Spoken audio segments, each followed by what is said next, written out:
Welcome back, everybody, to another episode of Real Estate Served on the Rocks. As always, I am Charlie Sardelli, and I'm here with Jameson Amoros, Oscar Ibarra. And we are three Colorado-based realtors that try and talk about the real estate market while enjoying some fine bourbon, all to bring you, the consumer, quality information.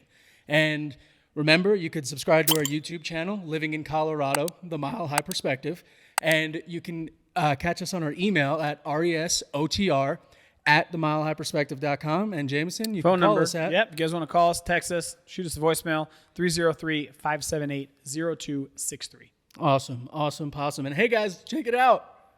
I'm back.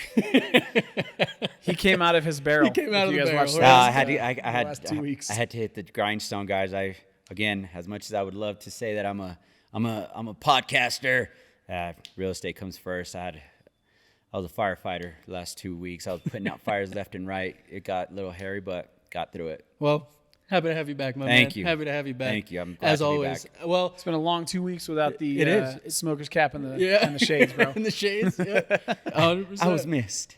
100%. Well, guys, on today's episode, we want to break down a topic that honestly covers the entire nation, not only Colorado, but we want to go over affordable housing. And in that, I thought you were going to talk about the Nuggets. Oh, shit. That's another reason I was gone. Right. Obviously, you know, I'm a diehard fan, and I have season tickets, and my Nuggets. Let's go Pulled it Nuggets, out. baby. They pulled it off. I went right. to every freaking game, and I was a sobbing kid. It's That's emotional, awesome. man. I'm 9 years in, but 47 in the making. You know? Yep. It's incredible. But yeah, I guess we can talk about affordable housing, too. Yeah. Yeah. And It's not as exciting, but all right. you know, hey, I mean, what do you see happens after the major sports teams of a city start winning? Boom. Right? People are going to come in, and over the last 2 years, we've had four of our sports teams win a championship. 3. So we've had Cavs, consecutive years, Nugs, 3, right? No. Did the Mammoth won last year, didn't they? Something like that. Yeah. Yeah. So I Just mean, my poor Rockies, man. They're garbage. No, nobody can pitch up here. That's why. That's Yeah, literally no it. one. Yeah. You can't pitch. Nobody And can it's pitch. like No pitchers want to come here. thin air, wiffle ball. I saw stadium. one of those meme where there's a Family Guy meme where it's like, "Why are you guys always so mean to me?" And it's the Colorado Rockies talking to the other major sports teams. You know what? Yeah, I have. It's organization. And, Yeah. I mean, we've had talent. We've had talent. We've Yeah, had we give it away. We've had pitching. We've had defensive talent. We've had batting.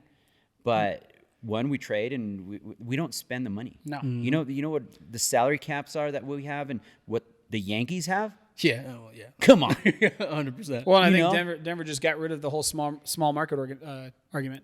Yeah. Because that's what the Rockies are. Well, we're a small market. Denver's a small market. Look what we just did. Yeah. Look at the Nuggets. We just did. beat the Lakers. We swept beat the Lakers. Phoenix. Swept the Lakers. Gentlemen Celtics. swept Miami. Well, we didn't beat the Celtics, but we beat them too. We would have beat the Celtics. Yeah. And the thing is, so as long as there's, and again, sorry, Rockies organization, I'm not trying to start a movement. Maybe I am. As long as there's seats, there's butts in those seats, they have nothing to gripe. The organization's making the money that they need to. We did have one game that was the lowest in attendance of all time. We need to do more of that. We need. It's fun. I get it. I love day games. You invite, if I'm not busy, you invite me to a Rockies day game. You don't even have to finish a sentence. I'm there. I fucking love Rocky day games. They're great. Well, It's you have America's to sit on a pastime. certain side of the stadium, especially during the summer. For Yeah, big man. games, But 'cause- you know, you grab a beer, you grab a hot dog. You could bring in snacks. I mean, Yeah. it's a great time. Very true. But we need to get excited about it. We had, we won the pennant once or whatever the division. That was a great season. But the Lake Street Bombers, we had a good team at one point. But we don't pay for the people. No. Yeah. I named my son Nolan because of stupid Arenaro, not because of him personally, but I played baseball my whole life. My whole life I played baseball. And Nolan Ryan, it's a baseball name, right? Yep. And we had a bunch of names in the hat, and I was at a Rockies game with my father-in-law and a couple of friends of ours, and I was sitting there having a beer with my father-in-law, and I said, you know what? Arenaro hits a home run, I'm naming my kid Nolan. And he looks and just chuckles. Sure enough, that dude hits a damn home run. My drunk butt calls my wife, we're naming our son Nolan. That's awesome. And that's how my son That's was awesome. named. Well, I mean, and like we were saying, is as we've seen more people moving in for things like the sports, for things like just the city life and the Rockies, one thing that has affected is the ability for Coloradans to afford homes. And that's another thing. We're a small, big city, right? We're not the lake. We're not LA. We're not New York or any of these Chicago, these big cities. But we have a big city problem. Yeah, absolutely. Absolutely. So Jameson, what are the topics we're covering today? Yeah, so I think we're going to go over kind of what affordable housing means, right? Because we want to give you guys kind of an overall idea. When we talk about affordable housing, there's a lot of different factors that go into it, whether it's affordable rent, affordable purchases, whether it's different programs, government subsidies, et cetera. So we want to kind of drill down and give you guys a definition of what affordable housing is. And then we want to go through and talk a little bit about why we're talking about affordability, because it is a massive problem right now, and there's some statistics that I want to share with you guys. It's going to kind of be they're eye-opening for sure, especially in Colorado. And then we're going to go over a couple of different programs, things like Home Partners of America, Elevated Land Trust, the DHA, which is the Denver Housing Administration, and kind of give you guys some practical things that if you are a first-time home buyer, struggling with a down payment or struggling with the price points, we want to make sure you guys take away practical things that you can either ask us about or ask any agent or lender that you guys are working with to make it a little bit easier. Yeah. Again, this is a podcast of information, and I think along those lines, affordability being the main subject, what does down payment assistance look like too? Because a lot of these down payment or affordable housing programs do have income restrictions. Correct. But the thing is that inflation in the market, what the job market and the pay hasn't caught up. Right. So they've gone up.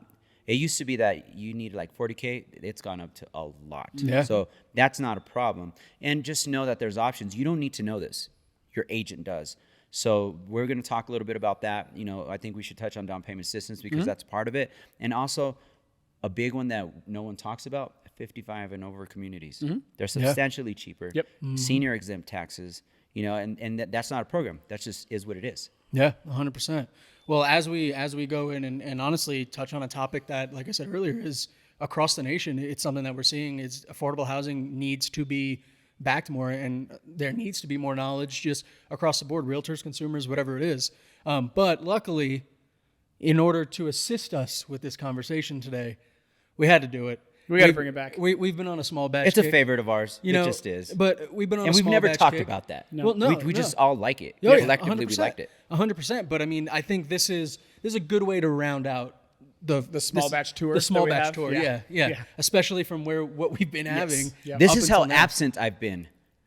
What did you guys drink while I was gone? So we had last week was Michter's small batch sour which match. was That one's sour good. match. Thanks. Fantastic. Thanks, guys. I like that one. Yep. And then You couldn't before drink that, like Jack Daniels or Jim Beam while I was gone. Well, before Jerks. that, it was Long Wild Branch. Turkey Long Long Branch. Branch. small Oh, batch. Wild Turkey has a good one And too. it was honestly because the week before we had a small batch and it just I feel like we accidentally went bad to like Yeah, bad we're, to we're on good. ascending Yeah. ascending Yep. trend, You know, which, by the way, there was a comment on one of the YouTube videos that asked and was just flabbergasted that you have never seen Rain of Fire. you're right. And You're I right. bet you still haven't watched it. Yes. Unbelievable. I said I was going to watch it last week, man. Unbelievable. Just like Oscar said. Like, Which one?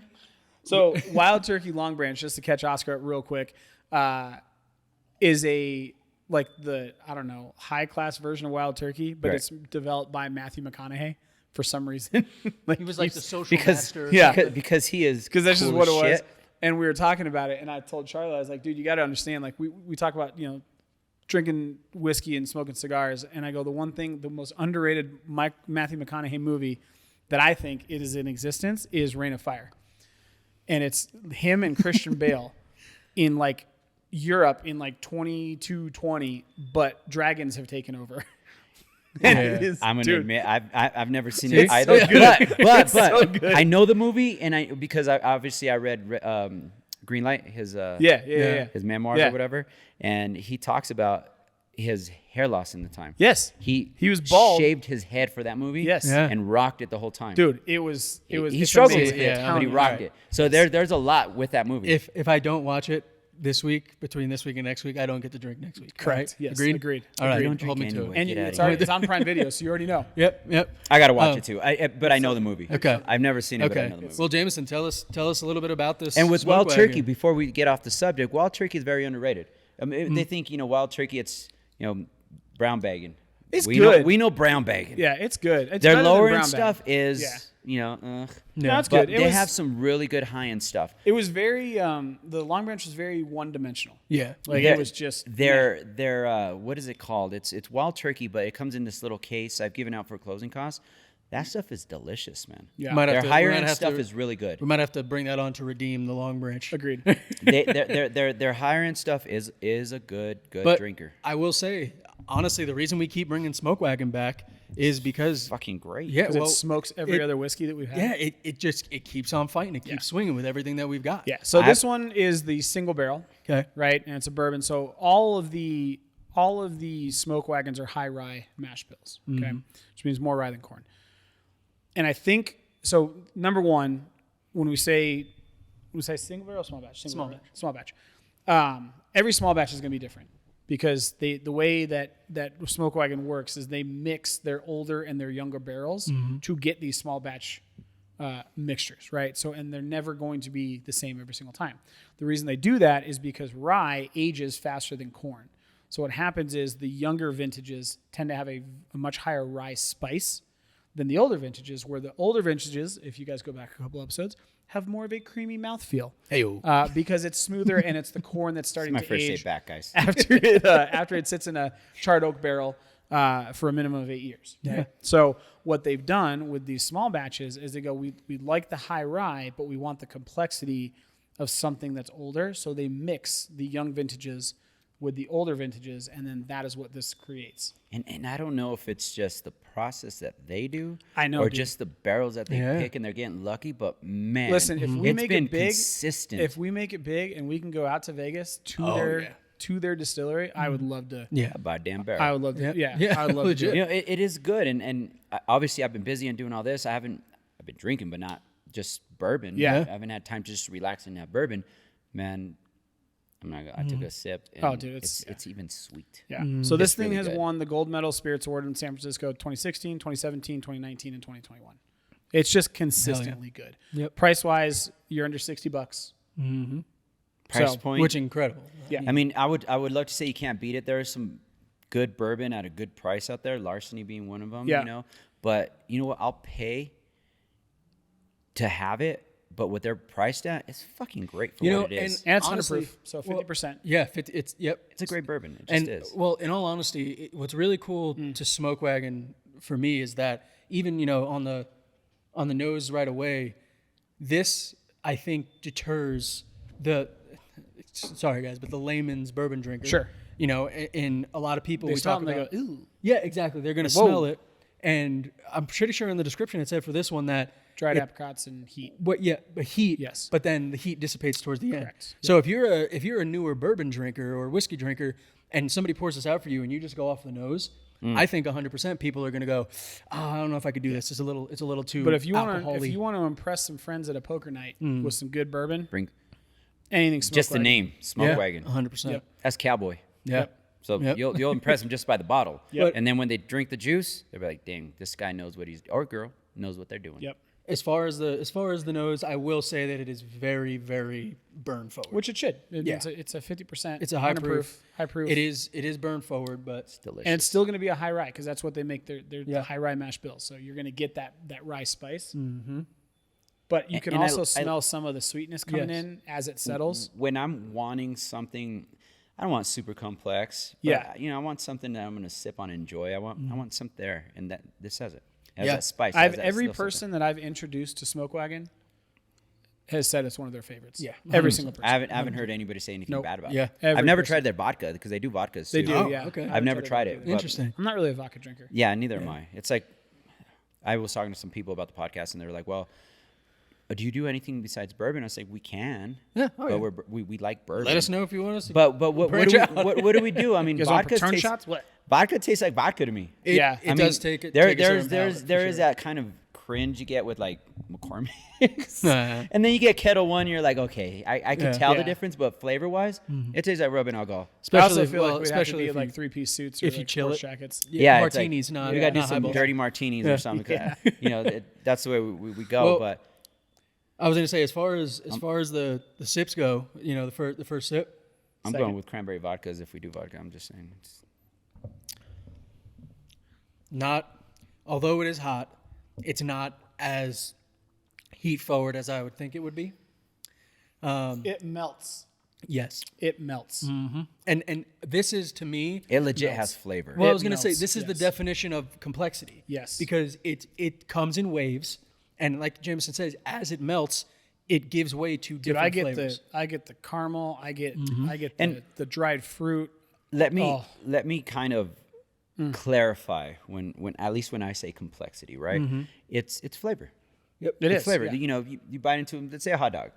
Yeah, the hot dog, you know, ketchup, mustard, everything that goes on it. If you're a Chicago dog, you got, you the jalapenos and the sauerkraut, whatever that goes in. That's kind of what when I say complexity, there's flavor there. Yeah. There's flavor, Yeah. and it goes in waves, and it just keeps going. Because there's some bourbon where it's like, oh, it's good. It's not. You have some flavor. It's not gonna burn. It's easy to drink. I enjoy it. Yeah. And then the complexity is like there's some flavor there. You're not just getting burned out and getting drunk. Yep. You know what? I think that's a good point, right? Like I look at this, and if I'm just sipping it, right, neat, whatever. If I'm sipping like a Jack Daniels, like it's the same sip every single time. Yeah. You know what First I'm of all, saying? you will never catch me sipping a Jack Daniels. I'm gonna shoot that bitch and put it in Dude, Coke if we're out camping, or ginger. you know what I mean, with a couple, whatever. But my point yeah. is, I can sip this, and every sip, it's not that it's different, but I will pick out a different part of Yeah. the flavor 100%. profile every single time I take a sip. And to give them the credit for the definition and the description that they gave, that burn dissipates. Yeah, they're spot on. They know Yeah. they know their product. 100%. And These you know, guys- I take the last comment back. In defense of Jack Daniels, they do have some good products. Gentleman's Jack, I could sip. Yeah. Single barrel, I could sip. The Air Church is good. Sinatra. Yeah, Sinatra's good. Sinatra is a whole nother level. They are up there with, man. Sinatra, Jack Daniels Sinatra is I got 2 unopened bottles. phenomenal. Of Sinatra, you know those are $200 bottles you got unopened there. 100%. They are delicious too. 100%. Maybe They're- on episode 50. And they discontinued it. Yeah, maybe episode if you could get your hands on it, Yeah. it's definitely not Jack Daniels. Yeah. I wouldn't even, if you gave me a blind test and I didn't know and you put it in front of me, Yep. I would never. No, guess it's Jack like Daniels. it's like Porsche owning VW or VW owning Porsche. Yeah, You know what I mean? Like here's a Jetta, and then you have a Cayenne. yeah, Same manufacturer, very very different. yes. 100%. Don't be 100%. knocking Porsche, man. But overall, No, I'm saying it's good. I know. Yeah. Or Overall. when Daimler Chrysler owned Mercedes, Yes, right? exactly. It's like, oh, we got Jeeps, we got trucks, we got Benz. Yep. Well, Yeah. and overall, I think that Ford Rover. I could keep as going. this opens a little bit more, that complexity is gonna shine through. But I mean, like I said, I'm just glad that we got a good sipper, a neat sipper on a small batch. And I want to say for coming back, I appreciate you guys. I appreciate you, I brother. don't know who got this, but appreciate you That's bringing all this in. J-Mo. And I That's all appreciate you J-Mo. guys for It was the doing last this. bottle. I was like, oh, I gotta grab this. And I appreciate you guys and being back. I'll be completely 100% transparent. I bought it, and then I was like, I need to buy another cheaper bottle for me. Otherwise, I will be drinking this tonight. 100%. So I got some Old Forester for $24. Hey, Old Forester's delicious. I really like it. Yeah. Their Prohibition, it's sweet. Yeah. It's a sweet sipper. Okay. I really like it. Well, as we move into the conversation, obviously, as we're talking about affordable housing, we have to describe what affordable housing is, because I do think that a lot of the time there's a misnomer on the thought of what affordable housing is, Yes. especially when you start thinking of what people think of affordable housing as, especially in places like New York, LA, Chicago, these larger cities. When you think affordable housing, you're thinking slums. projects, Yes. right? Project and slums. Yes. Which 100%. that's what it used to be. Yeah, That is what it used to be. Yes. absolutely. And I think a lot of that stuff is more in the rental community. And with affordable housing, they tend to make it a point to put a few of these units or homes in better communities. Yes. Obviously, they're not going to go into like Highlands Ranch stuff like that, but in Denver itself, I've sold condos that are affordable housing. That the condos in there are like $400,000 or $500,000, and this thing's about $250,000. Yeah. Yep. Well, 100%. And that's another important distinction too, is affordable housing. Brand new has- builds, by the way. Yeah. Well, but that's another point too, is affordable housing is not just homes, right? Affordable housing also includes rental properties. Right. And in a state like Colorado, where we're seeing such an advancement in population, but such low inventory, and honestly, the service workers, the hospitality workers, and even medical workers, they're the ones that are being affected by this. Teachers. Yeah. Teachers, Low exactly. middle income is Yep, what it is. exactly. And again, we try to figure it out. I mean, governments, agencies and stuff like that, and they obviously they get things wrong all the time. But then they throw in the mix like ADUs and stuff like that, which is a whole nother podcast I know we were going to talk about. But ADUs are totally different. They're small, tiny homes in your backyard, basically. So they've opened up zoning for that stuff. This is a whole nother realm. This is a home. This is your house. You could put the an ADU is auxiliary dwelling unit for those of you guys who are listening or watching. But you could put that in the fold of trying to find different creative ways to increase inventory of affordable homes, right? It's a completely different topic, but the reason that they opened up that zoning in Denver is to encourage people to then rent it out and allow people to move in that don't have to pay $2,900 a month in rent. Exactly. They can pay $1,500 a month in rent. So it's a creative way to do it, but I think the biggest overall, and Charlie, you've done a ton of research on this, one of the biggest problems Denver has had is their zoning has been low density zoning for so long that it has affected the amount of units in general that can be built, and that's been a and there's no land in Denver, right? And that's been a systemic problem forever because they wanted to make sure that we weren't going to turn into a Chicago or a Houston or a Dallas. They wanted it to be, like Oscar said at the beginning, a little big city. In order to do that, they voted, hey, our zoning is only going to allow for, I think it was like 40% or something ridiculous less multifamily dense housing than a standard city of the same size. I mean, it's crazy. And an ADU kind of it benefits twofold, right? Right. You have the renter that's going to go rent it or whatever the case may be to save some money, and then to subsidize the homeowner. Yeah, 100%. You know, because we need that. We need that too. I mean, just because they own it, then they're hurting too. Yep. So it kind of subsidized. And I have an insurance agent that she's in the forefront of that. She always sending me stuff on it. She has a class and everything. And there's people actively trying to push that just because affordable housing is a big thing. Yeah, absolutely. And on that note, so we talked about, what is affordable housing? Obviously, like we said, it is the state, the government stepping in to then try and make homes and rentals more affordable for everybody that is in the state, everybody that's living, right? So one thing that I want to do is kind of break down the overarching, because I said affordable housing around the United States, and the U.S. Department of Housing and Urban Development, the way that they consider and define affordable housing is housing is considered affordable when a household spends no more than 30% of their gross monthly income on rent or mortgage. Again, that is gross, so before taxes are taken out. And yes, one area where people have pain points with affordable housing is how can you have such a broad definition when states have different levels of taxes? Well, because it's supposed to be, and that's going to affect it again. Yeah, taxes. it's supposed We to be talked about directionally accurate, right? And I think, and I was listening to another podcast a couple weeks ago that they essentially said that we call it rent burdened, right? Because essentially, if you're over 30% of your gross income going to rent or mortgage, you're rent burdened. And as a whole, for the first time since they've been keeping track of the statistic, the United States as a whole, and it varies by market, guys, but as a whole is considered rent burdened. Yes, because 100%. Oscar alluded to this earlier, wage increase, even with the pandemic, have not kept up with housing. I think in Colorado specifically, it's like housing has gone up 51%, wages have gone up 22%. Yeah, it's ridiculous. Yeah. And There's a again, gap. with affordable housing, it's based on income, but also that ratio. Yes. So it's very specific, very difficult at times, but it's very much so there. Yep. So just as an example, right? And what we're talking about is, affordable means they spend no more than 30% of their gross income. So just as an example. And understand, guys, that's a very hard place to be because we all have car loans, credit cards. As the average American has all these liabilities, which we need some of those to live, right? We need a car, we need all this stuff. Yeah. And it has to be very specific. And to that point, as an example, so let's say you have somebody who makes $43,000 gross annually, okay? And that means that they're pulling in somewhere around $3,500 a month. The way that they classify this as 30% of gross is affordable and or rent limited or house poor, a lot of people call it. That would account for rent burden. Yeah. So if you made $43,000 annually, that means that $1,200 of your monthly income would be going towards your home payment, your mortgage or your rent.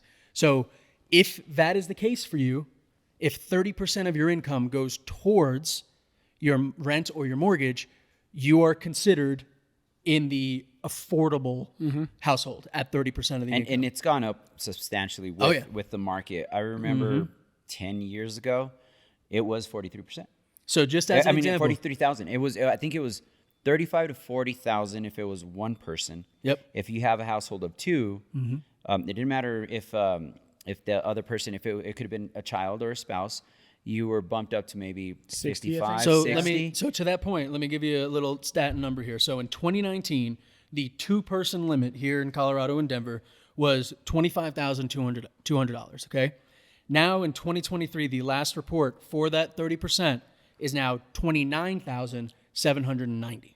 And that is saying what exactly? So that is just basically showing how the cost Right. between 2019 and 2023 has gone up. But here's the other thing too with Denver that some places aren't seeing is we've had an unprecedented growth in our population over the last 10 years, right? And so what we see with that is because affordable housing is based on AMI, which Oscar alluded to earlier, which is area median income, the higher your population gets, obviously the more numbers you have going into it. And if more of those people that are moving in are making a higher income based on, I mean, we've seen a lot of tech move into Denver here recently. Yep. What's going to happen? That average is going to go up, which then makes it more difficult for the average, the teachers, the medical professionals that are working, stuff like that. So that right there is just a great example of just affordable housing. Yes, we use Denver as an example, but that is a good breakdown as to what affordable housing it is and how it's kind of calculated based on the overarching idea. So if I'm doing my math correctly, then just based on what you said, I believe that the median or the median income in the United States is right around $44,000 a year. Yeah. Roughly. I think it was like 48 to 50. Maybe 48. Something like Let's that. go 48. Yeah. The math still works out. The average rent in the United States right now is about $1,600. So that's over your $1,200. Yep. The average mortgage in the United States right now is, I think, just over $2,000. So on either of those planes, if you are a median income household, whether you rent or you buy, currently, take away the affordable housing programs, you are going to be at or above that 30% house payment burdened area. Exactly. And those numbers here in Colorado. Right. Yeah. That we're there. You're taking into account Mobile, Alabama. No hate, but like you know what I mean. No, like, no hate, but just it's lower income ridiculous. areas. Yeah. North Carolina, like 100%. all those different things. Right. And I've seen less and less. And again, we were talking about certain programs here, and again, we're going to be talking about research done. Obviously, you're working on one now. Stats and what we have across the United States, Colorado stats, and then I'm going to be speaking from I've dealt with a lot of them throughout my years, and there is a lot of, I don't want to say hoops to jump through, but there's qualifications and restrictions, Right. which again, they're affordable, but there's a lot of stuff that we have to address when going into them. Yeah. Absolutely. Yeah. But Absolutely. it's case by case, and you're still going to be set on payment, so that's good. Yep. You're going to have a roof over your head, and it's yours. Well, and I think a lot of the time that, you hear about affordable housing and like I said earlier, it goes either way. People say it's a good thing. People say it's a bad thing. That I think it's a great thing. Just certain ones are a little bit more. Yeah. But and that's what I was going to say is again, a lot of the stuff that we talk about with the real estate market is based on government intervention. And a lot of the time when people say when people think of affordable housing, they're again thinking of subsidizing. They're thinking, oh, I'm going to have to do this so other people can benefit here. Right. But in all reality, states are allotted certain amounts of money and budgets to account for these things, because at the end of the day, states' economies cannot stay running without people living there and working. Yeah. Right. And a little bit of a side note, Denver in general has put a lot of restrictions on investors. Oh, rents. 100%. From having to inspect and make sure everything's there to what you can charge. Yeah. So that's going to affect the market. Yeah. And I think Absolutely. that's the trick. The tricky part with affordable housing is, and we talked about this, I think, 2 episodes My ago. nose is tickling. So at this point, can we put like the main camera on him? Because I might have to go blow my nose. The money's got to come from somewhere, because when you build housing, it is by and large driven by investors. Yep. And therefore, and the reason we do that is because it entices people to spend money on housing because they make money back, right? Yep. When you look at affordable housing, your ROI, return on investment, is going to be lower. Yes. Okay. So if that's the case, and I'm an investor and I am looking to build multifamily units, I am going to build something that is going to have the greatest return on my investment. When it comes to housing, the more opulent the building is, the bigger your return is going to be because the material price is about the same, right? So the trick is, well, do you want the government to subsidize it? And if so, what are you as an individual or a citizen willing to give up to make that happen? If you don't want the government to do anything, now you are enticing investors to continue to build higher end townhomes, condos, houses, et cetera, which is going to raise your... It's going to put things in You know what I'm turmoil. saying? There's a balance. Right. Yeah. So when you talk about like, okay, that's the problem, right? So here's a couple of potential solutions. Number one, low income housing tax credits. We talked about it before. The government needs to subsidize and give incentives for investors and developers to build low income housing or median income housing, or what they're doing in Denver now, mixed income residential. Yes. Right. Or you got to Where get someone crazy like me. I always kid around. Right. My background, but that if I ever won the lottery, I'd probably do two things. One, I'd buy a ton of mineral rights Oh, yeah. and then dig up everybody's backyard in Highlands Ranch just Yep. because I can. Yep. 'Cause you can. There Will Be I- Blood. You ever seen that movie? Yeah.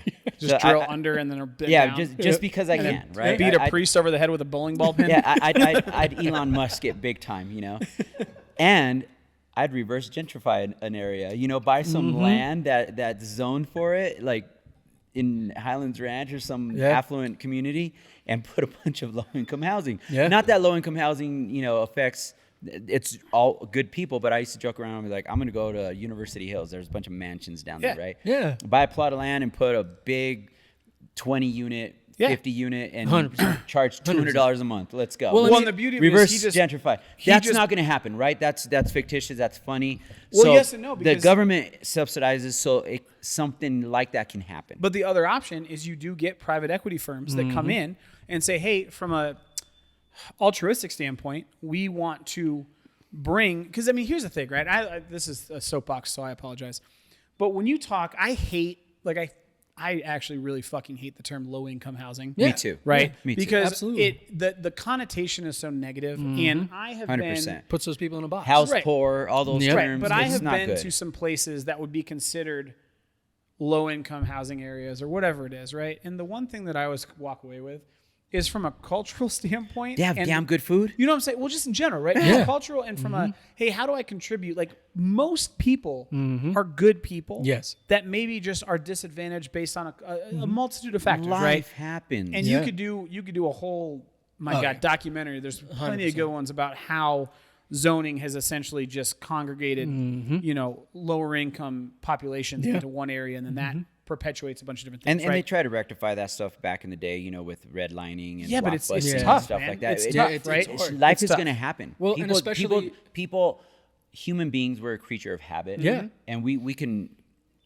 mask whatever we're trying to do, but it's going to happen regardless. 100%. So that's why something like a private equity firm come in and say, hey, we're going to go ahead and do this. And yes, we may take a hit on the return on investment initially, but if that turns into a thriving area, like there's long-term benefits and effects from a city Yes. standpoint, from a cultural standpoint, from just a community standpoint, et cetera, that you'll see. You just won't see it for a long time. Yep. The other piece of this, and this is why affordable housing is so tough, is most of the time, like, think about it, right? We talk about investors. Investors are going to snap up cheap homes. So if I start to build, and Oscar, we talked about this a little bit earlier. If I start to build low-income housing, right, and maybe I put income limits on it, sometimes that's not enough because you can get an investor that goes, oh yeah, I'm going to hide my income. I only make $60,000 a year. Yep. They buy something that is meant for low to medium income clients. They purchase it, they fix it up, they sell it, right? So now what you have to do is you got to put a cap on how much you can actually appreciate and value for those homes. Well, and again, to touch on that point, low-income housing is not, you. No, it's to level the playing field a Right. little bit. Yeah, absolutely. Because teachers are a great example. Yep. My Backbone kids, of our community. yes, and unfortunately, they're not compensated. They're educated, Same in the backbone. They're highly the educated. literal foundation of Yeah. our country. highly educated individuals. A lot of them have their master's degree. They're very low compensation on their Yeah. on their end. My wife, she's a therapist for autistic children. That realm does not get paid high. No. It's high reward, right? They're helping. They're High a great personal cause. reward. Yes. High personal reward, Right. but compensation is very low. Yeah. So again, it's leveling the playing field for those career choices that people get. Well, and I think the thing that a lot of people forget about affordable housing, and again, is that a lot of it comes from, like we said, government help, government assistance in these programs. Because we're a capitalistic society, that's the only way it can happen. Exactly. Correct. Yes. But Because no one's going to say, you know what, you need to not, you put in all the risk, you need to put a cap on your rent. Jameson's going to flip me off and be like, I do what I want. Yep. You heard what I 100%. said, I do what I want. 100%. So the government has to intervene. Yep. That's the only way it can happen. And the reason that I bring it up like that is because, unfortunately, we all know that government, again, checks and balances, systems, like, it's not something where you can have a meeting and then it's then affected. These things take time, right? And Jameson, as you said earlier, Denver, Colorado in general is how far behind on building? Oh my God. Well, just homes alone, we're almost 150,000 homes short. Okay, so just as an example for our listeners and our viewers, this year The alone. statistic for affordable housing is even worse. I don't But even this know is what that this is the point that I'm making, Yeah. right? You That just is a said lot. we're down over 100,000 units, Yes. right? So the number that kind of blew my mind is, as of right now, between March, April, May, Colorado has donated over $17 million to affordable housing. And you think, oh wow, well, cool, that's doable. And That's a how good many amount of homes money, does right? that create? 370 additional units. $17 million plus equates to 370 additional And in units. real estate, we like to put terms in a timeline, right? Days of inventory. Back in the day, we had 6 months, 9 months. That's a lot of units. Back in the day, we had about 30,000 properties on the market. It was a buyer's market. I was like 2007. I think Denver averaged like 30 to 35,000. So now we have maybe 1,500. 1,500, would equate to weeks on market. And we're talking about builders. You said 150,000 units. That's what, a few years. I'll say they're only. I want to say per year they're only completing. Yeah, but how many 10,000 years units? behind are we? That's what I'm saying. Yeah. You know, we were No, 3 they'd have to years at triple- one point, they'd have 3 to or 4 triple years their- behind. Right. Yeah. Well, and that's and we touched on this the last episode you were on with labor, right? They would have to triple their production. Well, in order to triple production, you need laborers. And then you We throw don't in need the laborers. interest rate hike and all that other crap into it. Yeah. That Exactly. takes a big hit. Yeah. Exactly. On bottom line, Yeah. budgets and all that. So there's a lot going on. Yeah. So to put it in To reel it back perspective- to to put in affordable perspective for you housing. guys, one of the things I wanted to bring up and why we talk about affordable housing, why we need it, and we got to figure out how to get it. We got to figure out creative ways to get people into homes that maybe not necessarily afford it. So if you take the median income of a household at $75,000 a year, okay, right now, nationwide, $75,000 a year can only afford, of all of the listings on the market, 21%. That number should be closer to 51%. 75,000 is not a bad income. It's not. And that's what blows But in my order mind. see, in order to not be house poor, that means that your purchase price is about $260,000. Which And just as an example, in Denver right now in 2023, okay, if you're in a 2-person limit right now, so you and a partner, we're not talking about families. This is just somebody who doesn't have kids. Honestly, people who are in the best position to qualify for affordable housing in Colorado. 80% is the number. Okay. Right now, at 80% in 2023, a 2-person couple would have to make $79,000 a year in order to qualify. combined, Yeah. $79,000. If you would tell me somebody's making $79,000 a year and they're qualifying for affordable housing, I would be like, what are you talking about? That's good living. Right. Right? And so to piggyback off of that point, right? So what we just said is a balanced market, if you're making that, you should be able to afford not affordable housing, just housing in general. Yep. Average. You should be able to afford about 51% of the listings on any given MLS in any market across the United States, right? Right now, that's $256,000, which is ridiculous. That means it's only 23% of homes in the United States are at or under $260,000. That's point number 1. Point number 2, let's take it up and say, hey, I make $250,000 combined. In a normal market, That means that if you have a household that's making $250,000 a year, they should be able to afford 93% of all listings throughout any MLS. Currently, that income gets you to 82% of all listings. Wild. Right? Wild. So, Wild. what is the statistic to fix it and what needs to happen? What needs to happen is if you take the median new home at $680,000 and that's upper income, right? For every one house over 680, we need to see 2 under 260 to start to balance that out. So And you got to understand, 260 gets you 2-bedroom, 1-bath condo. if that. If If that's that. where you're at. Well, Because we got to take in consideration HOAs. yeah. Oh, There's some everything. Yeah. bonkers HOAs Homeowner. out Now there. we talk about homeowners insurance going up. You know, like all these different things. But again, Taxes going up. We talk Yep. about Gallagher. That's Right. all going to affect it. So now that's the doom and gloom. Yep. I think. Yep. So that's what it is. That's where that's what where we're at. seeing. That's Yeah. where we're at. So That's I wanna, the reason for this. Yep. So I want to kick baseline. it over to Oscar because I also want to give you guys and make sure you guys have some tactical things or knowledge that you can use to kind of combat this, right? So I think Oscar wanted to touch on down payment assistance, which I think is a massively underused tool. Yes. From a knowledge standpoint from clients and just like people just don't quite understand what it actually means. So I want Oscar to kind of touch on how do we use that, right? What are some of the things that they can do to utilize it so they can maybe get something at 260, 300,000, 350,000 in Colorado without having to come out of pocket with a ton of money. So down payment assistance will help out with affordable housing big time. I mean, if you could get affordable housing and down payment assistance, you could literally come into a house for $500, right? So the way that down payment assistance works is there's different agencies. Some are grants, some are loans, and sometimes no interest bearing. They'll forgive it if you're in the property for 5 years or whatever the case may be. But they'll pay for your down payment and some of your closing costs. Yep. So that saves you a lot of money out of pocket because, again, we're trying to combat inflation. I mean, you don't have a lot of spending money. Affordable housing or down payment assistance will come in and help you out with a lot of out of pocket costs. Yep. When you're doing a real estate transaction, you're going to pay for an inspection. That's anywhere from $350 up to $800, depending. I've seen it go up to 13. Yeah, I mean, it gets crazy. There's a lot of out there. Your appraisal, a lot of companies are making the consumer pay for the appraisal and your credit report. So there's some costs involved. Obviously, if you're going into a real estate transaction, you know you're going to have some money because you're going to spend some money. But those are preliminary costs. And then you got to pay your lender. That's where most of your closing costs. As a real estate agent, we love to say that you don't pay us out of pocket on the buyer side, but it's a double-edged sword because you are bringing the money to the table. So in essence, you are paying something.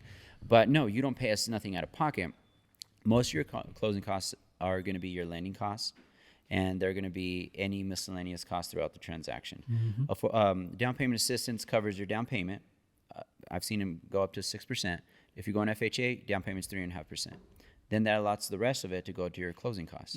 So that helps a lot because you're going to have some moving expenses. So down payment assistance coupled with affordable housing, if they allow it, you could go and buy a house for $500. Well, and that's just a great lead-in because at the end of the day, there are these programs. There are things that are out there that are made to not only assist people with regular home buying like down payment assistance, but you have companies and grants funds that are out there specifically to help people with affordable housing. And I think we wanted to cover 2 of them today, right? Yeah. So the one I wanted to cover, which I think is probably, it's a longer game, right? You have to have, and this is why you partner with a professional that knows what they're talking about. So there's something called Home Partners of America. Now, the funny part is we've ragged on like Zillow. Right? Yeah. Not to be confused with Home Benefits. No, Home program. Partners of America. We've ratted on Zillow before. One of their biggest investors is BlackRock. Everybody thinks BlackRock is this like, Death Star of Evil real estate, entity. whatever. However, Home Partners of America is run by BlackRock. Okay. So it's, right. But this is what the program does, and this is why I think it can be very powerful. So I mentioned the median income, $75,000, right? You would think for the most part, a lot of people in that range of income are first-time home buyers, right? Yep. Maybe they work. I mean, hell, dude, you used to bartend too, right? You can make $60,000. Oh, yeah, I was making right? 60 a Or year maybe easy. you make $45,000. Well, I've met bartenders that make 90. Yeah. So, but you're in that kind of service industry, maybe vocational, just getting started. Maybe you're in school and you're trying to get a welding degree, or you're trying to break into the workforce in one way, shape, or form, right? And you're making $60,000, $75,000. Service industry. Yep. Most of those people are going to be first-time home buyers. They've been renting forever. They've seen their rents go up, 25, 30% over the last couple of years. Where Home Partners of America comes in, and why I think it's a very powerful program, is it is essentially within Denver Metro, because I'm going to make it specific. It's in two areas. It's in Denver Metro area, and it's in Colorado Springs. So if you guys are north of that, this does not apply to you, and I apologize. There are some programs that we can utilize, but this one specifically. And if you're slightly south of that, again. Yeah. Denver Metro. Super south. To Colorado Springs, right? So what happens is you have to get approved, and the approval is very, very specific and very easy. You have to make at least $40,000 a year. You can't have any bankruptcies or criminal, like felonies, essentially, and you have to have a 620 credit score. You answer these questions, you work with an agent, and there are houses that they have on their website that qualify for Home Partners of America. You find one, and they give you, once you qualify, they say, okay, you can afford X amount of rent per month, so here's what your budget is, right? You go on, you find a house, could be a 3-bed, 2-bath, single-family home in Castle Rock, Colorado, for example. You will know for the next 5 years the exact dollar amount of what your rent is, okay? So now you can at least control that cost. That's number one. Number two, you get first right of refusal to purchase that property, okay? The beauty of this is it's not necessarily at market value. It is at a predetermined price that they list for the next 5 years. So let's say, for example, I can afford $2,600 a month in rent based on whatever my income is and my qualification. I find a house that's $2,400 a month, year one, and that rent's locked, right? It's locked, right? The application fee is $30 in Denver. It's nothing, okay? They take care of utilities. They take care of upkeep. You pay $10 a month for them to cover that. Well, hey, you don't have to worry about anything. You can test drive the neighborhood. You can test drive the community, test drive the house. Let's say year one, you want to purchase that house. You know the day you move in what that purchase price is going to be, and therefore what your down payment needs to be, or what down payment assistance program needs to be. And let me ask both of you guys this question real fast. Hey, Jameson, would you be willing to help a client and sponsor a $30 fee for them to do this application? All day long. Hey, Oscar, would you? Absolutely. And Exactly. even the long haul. Keep communication and make sure you're on track. Yep. So, Jameson, as you were talking about, we touched on what the program is and that there's properties available. One thing that I do want to specify is that, like Oscar's talked about in the past, this is not something where you can go to an agent and say, I want to pull a listing off of Home Partners of America. Correct. Right? Yeah. So there's a big caveat, right? There are, when we talk about elevated land trust homes that are specific to affordable housing units that you can look up, and those are available. They're capped at the value you can increase, or the value that you can get if you sell it, so on and so forth. Home Partners of America looks for homes that match a specific criteria. And the way it works is there's a bunch of different caveats, right? They have to be on 2 acres or less. They have to be in good condition. They have to have, in Colorado they don't, but every other state have to have air conditioning. They have to have updated, XYZ. Because we got swamp coolers here in So Colorado. what happens is We're dry here. I like swamp coolers. Home Partners of America essentially scrapes the MLS and finds houses that would qualify for their criteria for their program. And as a consumer, what you would do is you would partner with an agent like any one of us and say, hey, we like this house. We then write a cash offer on behalf of Home Partners of America. So Home Partners of America then buys that house. It's not guaranteed, right? Because it's an offer like any other offer, and they tell me what to offer. I don't make that number up. They say, hey, we will offer, I think their max in Colorado is $650,000, right? Which So works. they'll take a look at the comps. I provide them the comps to say, hey, I think this is where we need to be competitive. They say, okay, write the cash offer for this. We write that cash offer. If it does then get accepted, we go through the closing process. They then own that home and lease it back to the renter with a right of first refusal. If they want to purchase that home at any point, you could be in the home for 30 days and decide you want to buy it. That's fine. Doesn't matter. There's not a waiting period, but it's up to 5 years. At any point, you can then turn around and actually purchase it as a purchase. Right? I've been on the listing side of that. Yep, as a purchase. I've been on the listing side of that, and they do offer fair market value. They do offer fair market value. They do a fast closing. There is a few things to go through on the listing side. There was some HOA growing is pains. a little bit of a pain. You've got some inspection things. and they have their own caveats, and exit strategies just in case it doesn't work, right? But the beauty of this is if you go to the website and you partner with one of us, But they right? do give your client cash. You're right. But we can go through all the different things that they require that will allow that to happen. Yep. And then the beauty of it is it's between 30 and 60 days you move in, utilities are taken care of, all you're paying for is whatever the rent is, and then you can decide at that point to save up. That's when we put a game plan in place. Okay, we want to buy this place in 2 years. Awesome. We don't want to use down payment assistance. We want our own down payment. Okay, so this is what you got to put aside based on your budget, yada, yada, yada. But it gives you the option. And the beauty of it is if after the 5 years, let's say you want to just walk away, there's no penalty at all. There's nothing that's going to hold you into that place whatsoever. But the beauty of it is when we talk about affordable housing, it is a way that has flexible income limits. It can help you regulate your rent. It can help you buy a property and own an asset. Save for a down payment. And Oscar touched on it. There's certain programs that will even take some of that rent and put that towards the eventual down payment on the house. And closing costs. And closing costs, right? So it's a cool program. So again, it's called Home Partners of America.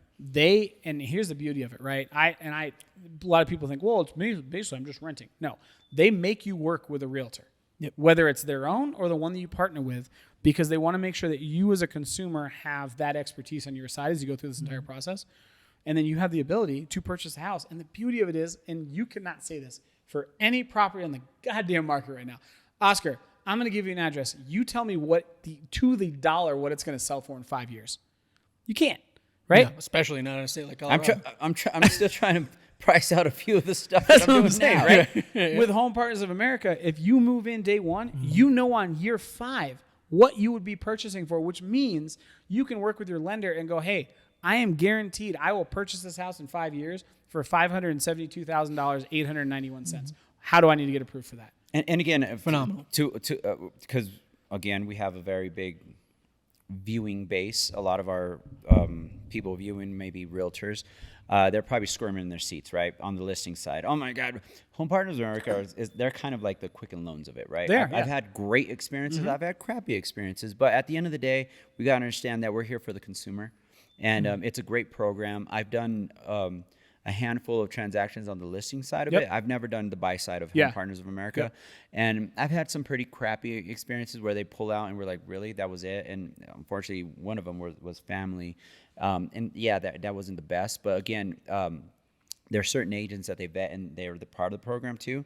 I've had one that was super easy. And the agent was great, and we got actually slightly higher than market value, and they closed it And I think in that 15 days. We talk about it all the time, right? Knowledge is power. So I think the whole purpose of me bringing this up, and if it is an agent that's maybe newer into the game and is going, man, what is that? That might actually work for my clients. Here's the deal: as an agent, you get paid your commission, right? Because you're the buyer's on the real estate side. It doesn't matter. I didn't have to give up any commissions because there is programs out there that I won't mention that, they're for the consumer. No, not really. It's an agent-based program that you pay into it. You give some of your commissions. I rather, if I'm dealing, and without exposing who they are, if I'm dealing with veterans, they're part of my heart, right? I have mad respect for the veterans. I do all of my charity work. 90% of my charity stuff goes to the veterans. I feel like we owe them a huge burden. But I rather give up straightforward money out of what I want to do, not what some agency does. This is not what we're talking about. This is an agency that has the consumer's best interests at hand. Will it work sometimes? No, everything's flawed.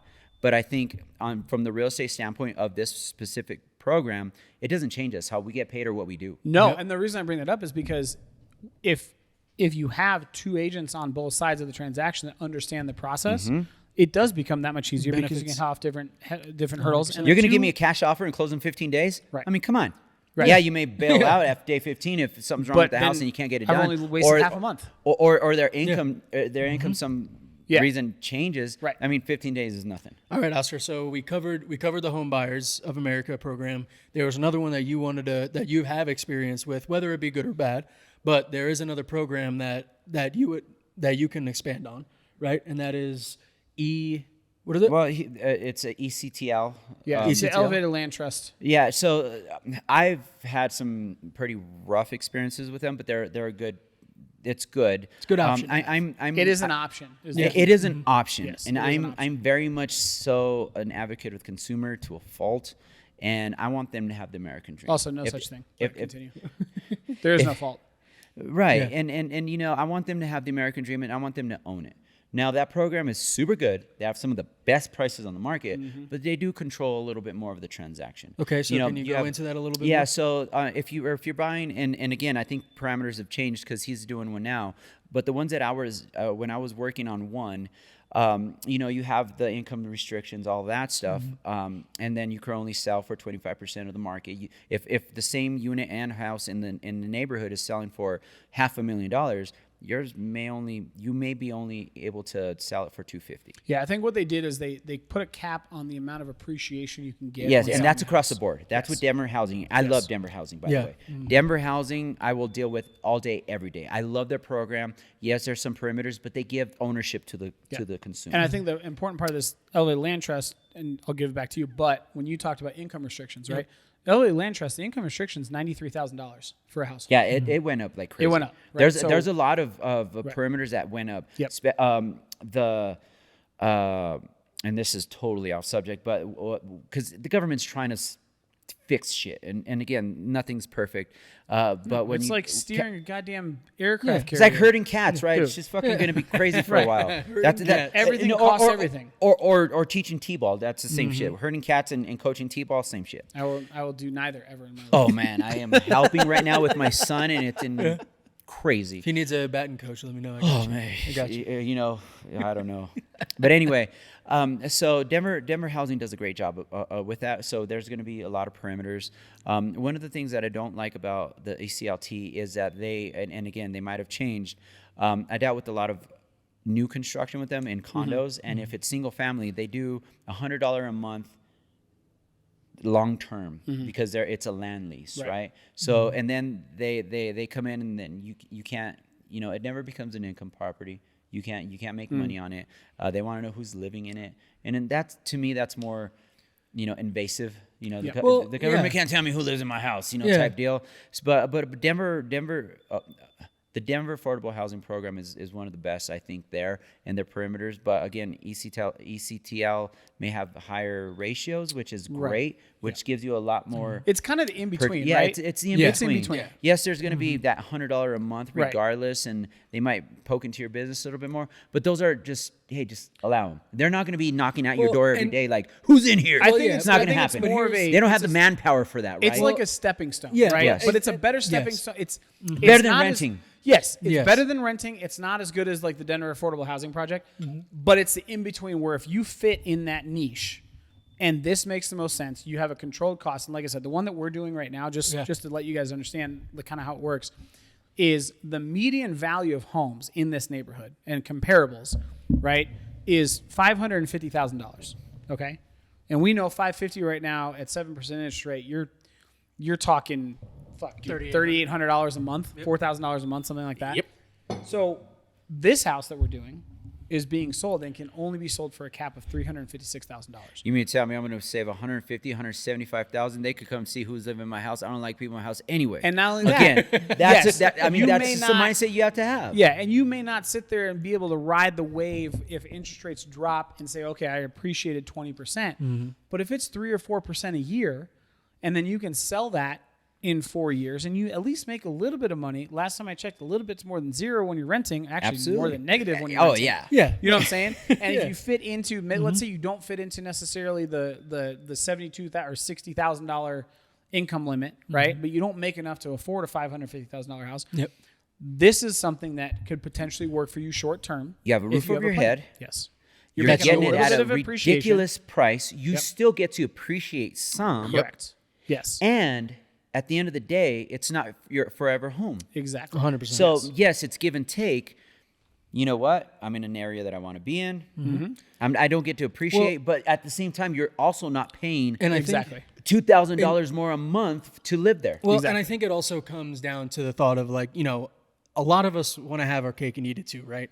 But at the end of the day, with the way that the market's going, not only in Colorado but across the nation, the way that housing is looking, it's just trying to remind yourself that you have options, and there are programs out there that are made to assist you. And yeah, granted, like Oscar was saying, you may have to spend $100 a month, or you may not get to capitalize the most on your equity growth. Or you may have to rent for 2 years while you save it for a but down you're still payment, gaining. You're still gaining. Exactly. Yes. It benefits you. And I think it also... It's a path forward. Yeah, exactly. But it comes down to the short... Oh, God, this is going to sound so bad.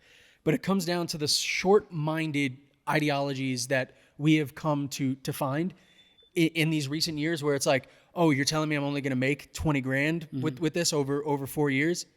What do you mean only? Like, You're going to pay less. Yes. And it's yours, and you're going to make some appreciation. Exactly. Go rent. One, yes, you have a roof over your head. You're not going to appreciate anything. Well, and two, you don't own it. For me, out of the 3 people sitting here, I'm the one that's still renting, right? And I will say, you're right. No, you're You know right. what? 100%. Life circumstances. I'm just kidding. But what I mean by But it's that a is point, like, yes. I would 100% like to have my cake and eat it too, and make more money and all that kind of stuff. But at the end of the day, for me, at this point in time, I would like to know that I own this, and if I want to drill holes into this wall, You have to patch them afterwards. yeah, I don't have to patch them. Well, it depends on the listing agent. I might make you patch them. But at the same time, I don't have to worry about somebody else coming Right. in and going, yeah, by the way, I know nothing happened to this carpet, but I want to replace this carpet. Therefore, I'm taking your security deposit, and/or you're going to have to pay more money. And I'm gonna make you uncomfortable for the next 3 or 4 days. 100%. And to touch on what he's saying, I think again what this podcast is about is knowledge and information. Real estate's not just black and white. No. It's multifaceted. Bro, and we this is- live in the gray. This is one option outside of the regular real estate realm. So I think this is a really good time to move into the One Rock takeaway. Yeah. We covered a lot, what it is, how it works, what qualifies you in certain programs, right? But I think this is a good time to kind of consolidate and move into that One Rock takeaway. So I'm gonna leave it open to you boys. I'm gonna sit here and kind of recollect Ruminate. a little bit. Yeah, You're recollect a ruminate little a bit little on it. But I'm gonna leave it open. So whoever wants to grab it, balls in the air, go for it. I'll grab it. And Grab the balls. I'm grabbing the balls. So again, I'm just gonna move forward with what I just said. Real estate is not one-sided. Everything's negotiable, all that other stuff. But then don't sell yourself short. Talk to an agent. Worst thing they can do is put you on a plan to home ownership. I am an advocate of it. Charlie's working on it. We're gonna, he's very, very, very smart man. It'll end up happening. We'll all help. Real estate is there. You can be a homeowner. You may have some stipulations you got to go through, but don't sell yourself short. Get some information. And again, affordable housing is not a bad thing. No. Hell, I would have taken it years back because I rented forever too, as an agent too. I did. I was stuck with a lot of bad debt from relationships and whatnot. If I would have known about affordable housing, I would have been a homeowner way sooner. And that's not a bad thing. Like we talked about earlier, it has nothing to do with who you are or what you're doing in life. It's just getting into a home at a better price. So you're winning. Yep, 100%. Nice. Jameson's going to take it. I got more time to think. Yeah. No, we got. Jameson, how's that look? I got more It's time a to lot, think. dude. I guess I want to make sure that anybody watching understands that there are options, right? And I want to do a quick summary of the options because I think it's important. Number one, you've got something, and again, this is Colorado specific, right? Elevated Land Trust Corporation does affordable housing that caps what you can make on the house when you sell it. It caps how much you can actually sell the house for, depending on where you're at in the land lease agreement. But it allows you to own something that you can appreciate on, that you can gain wealth. Number two, we talked about Home Partners of America, which is, yes, it's a rent-to-own program, but I think it is one of the best rent-to-own programs that makes the most sense to me for 2 different client types: relocation and first-time home buyers. And they get it done. Right? They do get it done. You can test drive community, you can test drive the house, and then you know, and I think this is the biggest takeaway, like you understand what your controllable rent is, and you understand what the purchase price is up to 5 years, and you get to offer on that house, guaranteed, without even going on market, right? That's huge, especially when we talk about low inventory, right? Like to me, that's crazy. If you find a house you like, hey, I want to live in it for a year, I'm going to work with my lender, my realtor to come up with a plan for a down payment, et cetera. You know that if you love that house, no competition, no other offers, no appraisal gaps, no anything. Hell, you could waive the inspection if you wanted to. Get an inspection a year in, and then You waive it. live in it. Whatever it is, you live in it. You know what it is. You don't have to move. You know what I'm saying? And then the third piece of this is understanding that, and I really need you guys to understand this. Inventory is not going to get better. Okay? It's quickly. not. It is not Not in the going to next get year or better two. within the next year or two, year 3, whatever it is. If anything, it's going to get worse because if interest rates It normalize, has been. we talked about this last episode, right?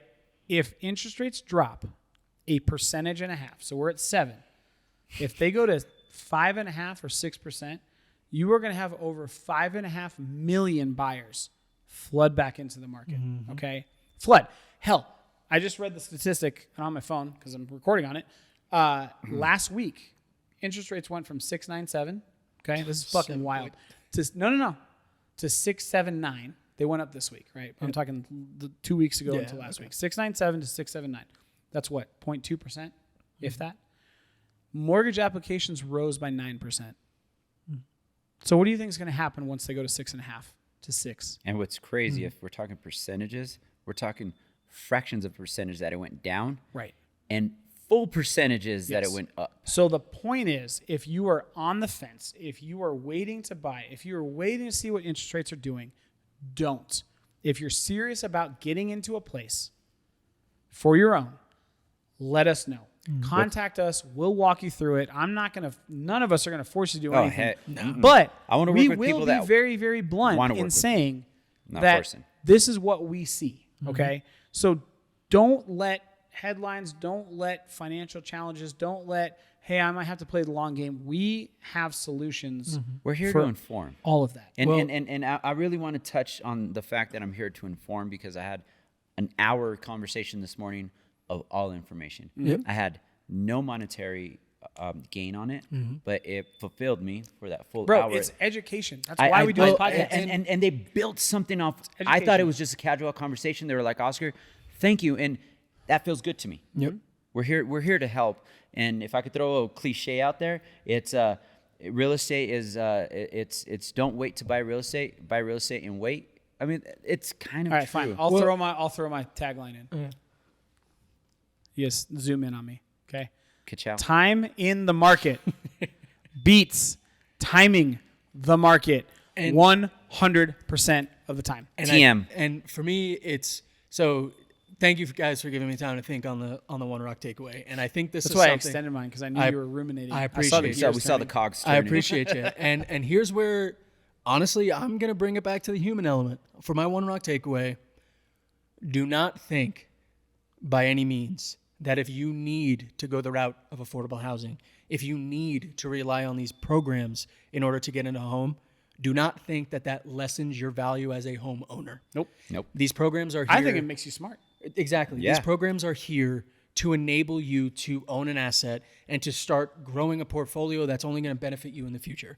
So I think a lot of the time, and again, we started out this conversation talking about affordable housing comes down to you think that it's the slums or projects. No, not by any means. No. They purposely put them in nice communities. Yes, exactly. And so Mixed income development. just Yes. That's what it's called. in all the grand scheme of things, affordable housing is not a negative thing. Affordable housing is there to allow people to make that next step in their life that at the end of the day is going to do nothing but make you feel empowered. Because like I said earlier, I know for me, if I had a room and I wanted to, I want to close off this door frame and I want to make it a bookshelf entrance, I can't do that in an apartment, but I can do that in an affordable housing home, a home that I own, right? course. And that for me is I think an important One Rock takeaway. Yeah, I agree. Is if you have to go through these means to buy a house, do it. It's there for that reason, and you have every right to pursue that. And you know what? I'm glad you said that because I'm very much so in my head about I want the consumer to have the American dream 100%. Yep. No, you know what? Yes, you may have a little bit of restriction, but it's still yours. 100%. It's still yours. And I like that. rarely I the like that, path Charlie. to success is straight. Yep. You know what I'm saying? Like, Gosh, shit, my path to success has been everything. dude, I'm a fucking trying to pinball remind- machine, I'm bro. trying to freaking remind myself of zigzag that on the machine. daily, I am a boys. pinball machine. Like, how did I get 18,000 points? I don't fucking know. I just hit the paddles a bunch of times. Yep. That's Yep. what I did. But oh man, I missed it. Oscar, thanks for being back, man. Yeah, I'm glad to be back. What a It's good, bro. conversation. It's been good, man. It's been so good. So been good. But I think this is a good time to bookend and move into our bourbon review.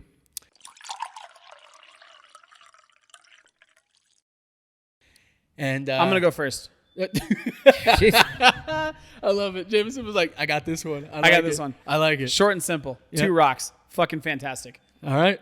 Oscar, I you don't know went what through? I gave it last time, but I think I'm in the same ballpark. This is good stuff. Yep. I don't have to talk it up. I don't have nothing. I like it. Yeah. So how many rocks? I'll give it 2 rocks. 2 rocks. It's solid. Because we've been on this small batch kick, and because we've run through now, this is our 4th small batch. Last week, Michter's was phenomenal, Oh, Mector's is great. right? But again, that was a sour mash. So Very different. the profile was different. Yes. Like we said, it was different. They drink it on billions. I love that show. flavor first, heat second. Yep. This one is 7% higher at 50%, and it's heat first, flavor last. But 100%, I agree with you guys. I'm going to give it a 2. 2, I'm right? going to give it a 2. Do you want the good to last, or do you want to just? Usually, people are like, "You want the good news or you want the bad news?" Yep. Give me the bad news first. Well, And that was our then- issue with Michter's, dude. It Yeah. flipped the script on us. I was like, wait a second, this is different. yeah. So at the end of the It was day, different. hit me with the bad because I want to savor the good. Yeah. Yes, exactly. That's and what that's this is. that was good, Oscar. Yeah. I like it. Yeah. And 100%. Michter's price wise was the same, $59. Yeah. So I mean, 2s across the board, Yep. right? And Michter's is also a really good one for the price. I think the thing for me about this bourbon is that, again, like they said in the description, is the heat comes up front. But I mean, I just filled this up, I think 10 minutes ago, but I'm still I haven't even Every taken a sip sip. is different. Well, not only that, but I'm Sweet tasting almost. it. I know. It sits on my tongue. Yep. It's not a heat. It's not that peaty, earthy, No, dude, earthy bourbon. But I'm getting the sweetness. I'm getting those fruit notes, and it just honestly, again, a wonderful bourbon to sit around and have a conversation. I really do want to get at one point, and I probably have to do some bourbon hunting, right? But the more, and we're on what? This is episode 28? 29. 29. Jesus. We're almost on 30? 29. Which Yeah, we're Oscar- whoa. Actually, hey, we're bro. 10 away. Wait. We're 29. We're 20 away from you busting out the Sinatra. Dude, so Hurry up. Oscar, I don't know if you saw this, okay? Did you send the thing to Oscar about the 1%? Yes. Mm-hmm. The Did you see that? rule? Yeah. I did. So I did. 9 We episodes surpassed ago, Yep. well, episode 21 would have put us in the top 1%. Oh, So first off, thank you to shoot. anybody that's watched, Yeah. listened, Listening. etc. You guys have put us in the top 1% of podcasts in history, which is In fucking history. crazy. Yep. Here's what I want to do. I think this would be super fun. Maybe we do this for like episode 50. We got to do some bourbon hunting, or talk to Cody and see if we can get some of this. Everybody for makes forgiveness? such or ask. I'm not They paying got retail cameras for in that here shit. now. Anyway. I'll say this off camera. What I was going to say, but I have a guy. I would like to do, because I've done taste tests with, and if you guys are watching this behind Charlie, right? E.H. Taylor, Weller, Special Reserve, Weller 12, Eagle Rare, Blanton's, because that is kind of like the Gold standard. gold standard of bourbon, right? And part of me now, as we're on bourbon 29, thinks that it's more like socially driven than actually factually driven, right? 100%. So I would be interested if we take some smoke wagons and do a smoke wagon versus Buffalo Trace distillery taste off. I think I would enjoy this over an E.H. Taylor. I know I would enjoy it over an Eagle Rare because I've done blind taste tests. 1000%. Yeah. But like 100%. Weller, because to me, right, like if I look at this, I don't even dare to say. But that's the whole This point. is- This is the wall that you see behind us is this wall specifically because when you go to a bar, these are the wow. well, It's the high-end not only shit. are they the wow, but they are fucking impossible to find. Yeah. There's right? some pappy over there. You Right. know? And But I'll be honest. We've done 3 smoke wagons now. 4. Uncut, unfiltered, single batch rye. No, single barrel rye. Single barrel rye. This single batch. What was the 4th one? I know this is the 4th. no, I think No, we this is did the both third. ryes. Yeah. Did we do? Yeah. Okay, so if we've done 4 Yep. so far.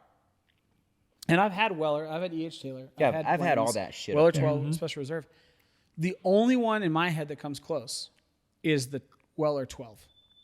Well, let's not even talk about how a bottle of fucking Blanton's is at $300. No, but that's what I'm saying. I'll That's tell what you I'm right saying. now, Yeah. if we're doing a Buffalo Trace one, because again, yeah.